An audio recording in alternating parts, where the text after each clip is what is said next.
I've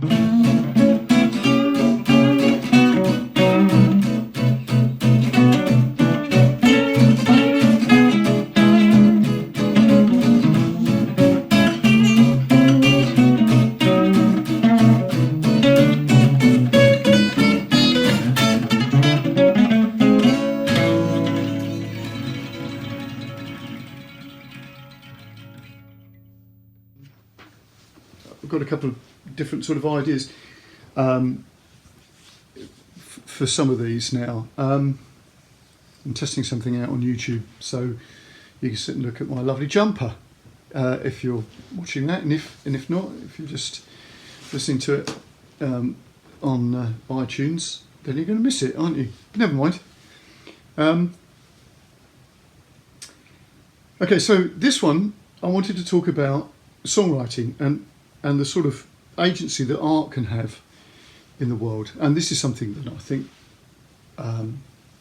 seems a bit weird at first if you'd never contemplated this, but I've always been intrigued by the phrase when life mimics art. Because in actual fact, if you turn that around a little bit and contemplate that actually maybe it's not necessarily that life is mimicking art, is that art is actually making changes to reality.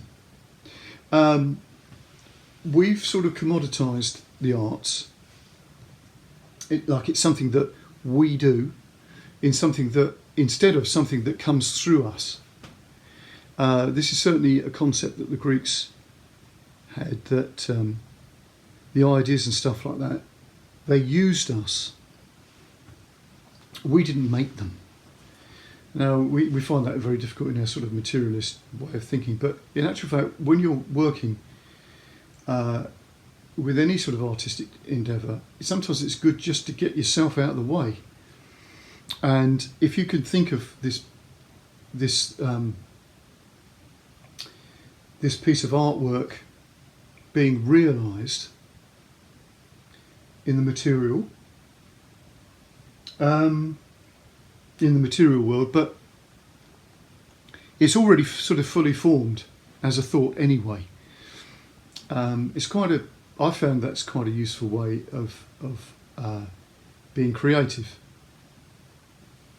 So I did a little blog about this, and I called it "What Happens When a Song Casts a Spell." So if you look at songs that change reality, and there are a lot of examples of this, and I quote "All You Need Is Love" by the Beatles to start with. And what fascinated me about that is that it's got, there's a mantra in it, and it plays with the directionality of the line. So you start off, all you need is love, all you need is love, all you need is love, love is all you need. So it's a very clever sort of play on how those words are used in the order that they come. Now, I've been doing sort of hypnosis and NLP and stuff like that for a considerable amount of time. And that sort of playing with words and placing ideas in people's heads is an important part of NLP. And I've seen people make comments when I've posted things up like this, where they're going on about, and they sort of miss the point completely, that this is not an intellectual pursuit.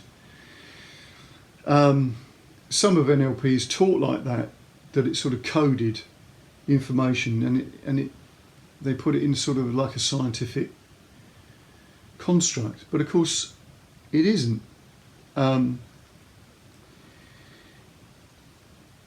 Without going down too far down the rabbit hole of writers in NLP like Dilts and people like that make it sound there's a structural element to it.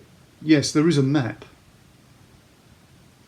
but you seem to, if you sort of only focus on that, you're missing the way that the the unconscious effect works. Because sometimes you can't work out why something has an effect, but it does. It's a bit like you don't have to get nourishment from your food by understanding how the digestive system works. Okay? And I think that the arts and songs are like this. You don't have to know why they work. You just have to know that they do work. And interestingly, when you do realise that they work, they become even more potent somehow.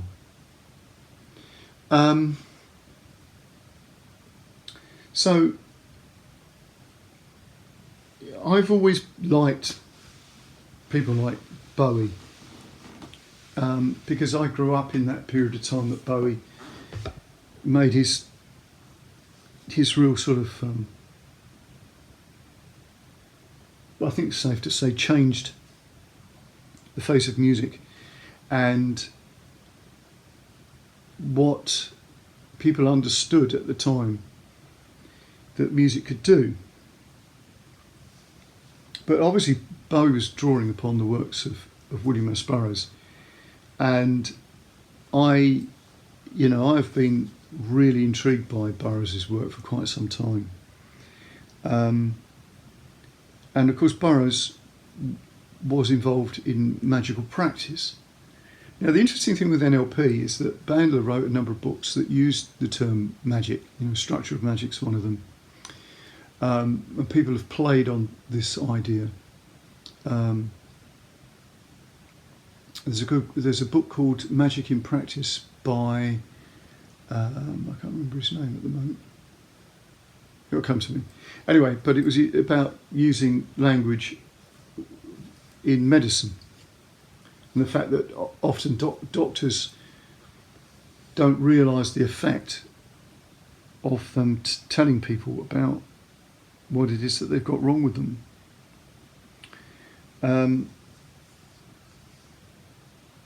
Garner Thompson is the guy who wrote the book. Anyway, drawing on all that stuff, I've always been intrigued by whether the album and the song Heroes by David Bowie, which references the Berlin Wall, and because obviously the album and the song was written in Berlin, and there was obviously a concert Bowie did by the Berlin Wall. Now I'm not saying that that song was the reason that the Berlin Wall came down. I'm not saying that at all. But there's a sort of a zeitgeist, which is a useful term because it's a German term, that can be affected by art. People's realisation that things can change, and the possibility that the wall was going to fail,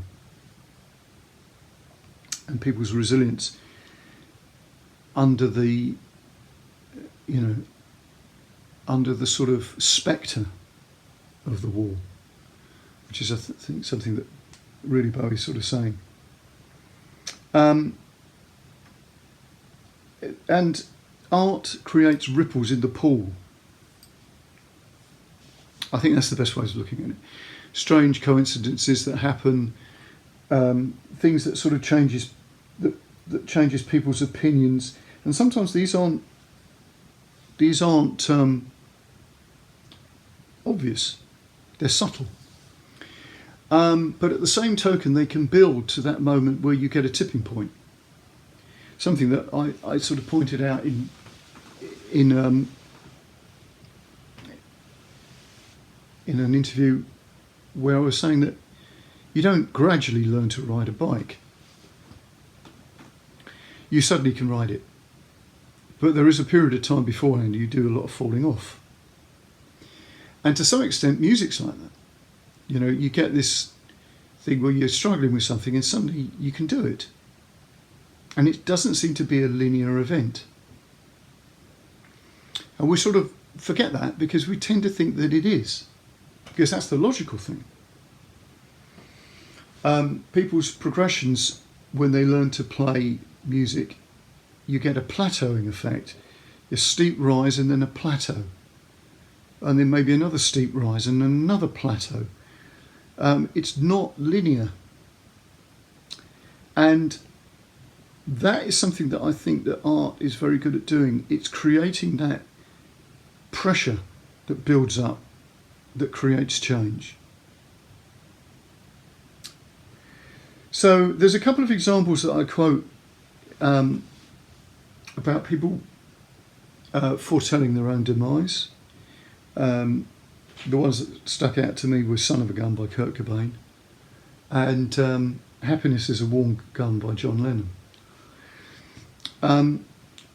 But there are also cases of, there's some lyrics by Jimi Hendrix that sort of tell that he's not going to be around by a particular date and stuff like that. Now, I'm not talking about, there's a predictive quality, let's put it that way, that art does, and it's not precise, but again, it picks up the vibe of something. And I think actually art is very good at feeding that. So that's something to bear in mind. You may have lots of other examples of that, actually. But one that I sort of cite is something that I actually heard from somebody, which I thought was really interesting. And it's Tim Buckley's song To the Siren. Now, obviously, if anybody knows anything about sirens and mermaids and all the rest of it, they're not really the things that you're supposed to fall in love with and be attracted to, because they basically end up taking you to your death. So it foretells the death, basically, as it turns out, of his own son, drowning many years later in the Mississippi. And of course, it gets weirder because the song was covered by Elizabeth Fraser of the Cocteau Twins. And she actually recorded with Tim Buckley's son, Jeff Buckley. And they became romantically involved with one another. But of course, Jeff actually is the one who dies, effectively becomes the character in the song. Dies in the Mississippi with a freak accident where he's drowned by the wake of a boat. All very odd stuff.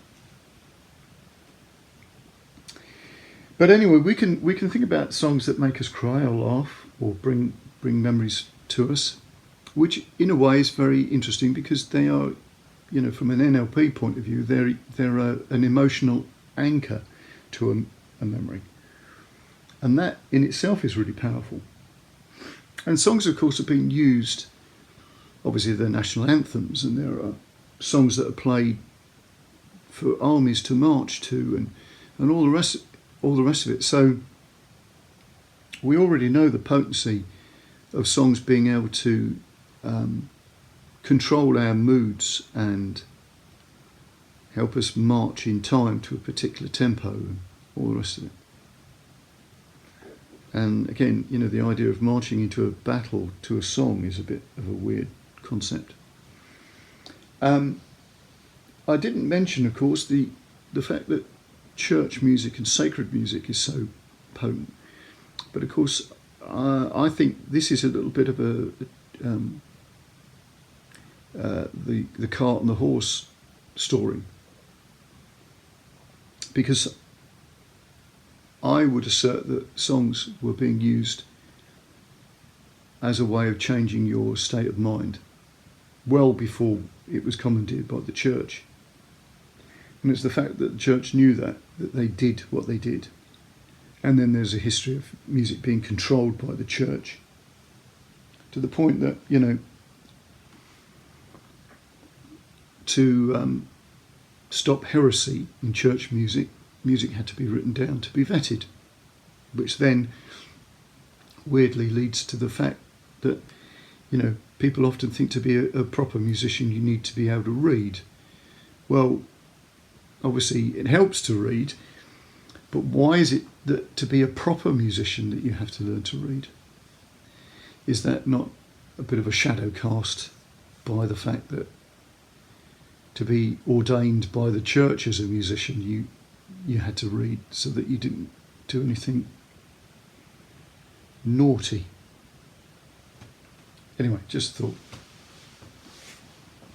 Anyway, there's a lot of songs in English folk music that reference magical intent in songs. There's a lot of stuff about the biophony of music, which involves, the background sound to a place, which involves the telling of the song of the blackbird, or the particular tree that has some significance to a community. But that, of course, then starts to dovetail into stories of magic. I quoted, obviously, Scarborough Fair, because that's one that I find quite intriguing, because it contains a lot of impossible tasks, which is often a technique that the cunning folk used to deal with troublesome spirits in the land, to give them something to do that was an impossible task, so that they could be occupied for long enough so that they wouldn't bother you anymore. And of course, Scarborough Fair is full of them. Make me a shirt with no seams and no needlework, and then go and wash it in an empty, in a dry well where there's been no rain. And of course, if you lived in Yorkshire, there's plenty of rain. So apart from that, there are tasks that are impossible, which implies that this guy's ex-lover was a witch. So there we go. That's lots of points folding back on themselves.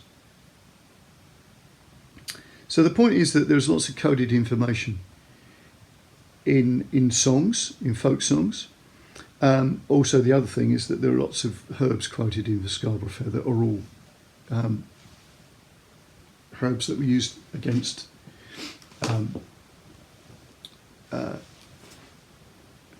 curses, etc. So there's a rich tradition of songs being used to ward off evil, or even make evil, or make magical spells happen, which brings me to the blues. And that is absolutely loaded with stuff. I often joke with kids that have done their key stage, whatever it is, when they do the blues, that it never contains the stuff that actually makes it the blues. So, as a if anybody out there is not familiar with the blues, I would suggest that you listen to Muddy Waters for a start, and then there's lots of references to mojos and certain roots, the High John root, and obviously they're all used for sort of hoodoo and all the rest of it. So anyway, my project is, what could we do if we wrote a song, or wrote songs for ourselves, or poetry that used, and it doesn't matter how you look at this, whether it's psychological techniques or magical techniques, to change the future. Now, I want to throw another little thing into the mix that's a sort of quantum physics, as you do, or quantum theory. The idea is that if you have a future event, this takes from the idea that electrons need to know where they are in the future for them to actually exist in the present. Some sort of quantum entanglement. In other words, have a plan. What are you going to be doing in a year's time? type of thing. Have a clear idea of what it is that you're aiming to be at, or where you're going to arrive, and that is the possible sort of thing that you could put into a song. And then we're going to have a look at how that brings events into your life. And it might be, I'm not saying, I think the interesting thing with this is it's not a case of belief, it's a case of just suspending disbelief. So we're putting these things as a possibility, and then let's see what happens. What do we start to recognise? What do we start to notice in life? What opportunities present themselves that maybe we would have missed? So that's the aim of the little project. And to be involved in this, you just need to sign up to the Patreon at the lowest level, which is about £3 or $3 if you're in America. And then we're going to do them as little webinars. And you don't have to be at every one of them, but helps to be involved. We build a little community of people that are doing stuff. So it can be a song, it can be poetry, it could be any form of artwork, really. It's not even limited to songs. It's just that's where I come from with all this stuff. And I'll show you the techniques, the Burroughs techniques of cut up and what have you, and lots of little spin-offs. Now, I suggest if you've never done anything like that before, that you can be involved in one of the song alchemy things I do, which is the very sort of bare bones of how to create things. There's also going to be some videos available on the Patreon to help you out, things that I've done with other people.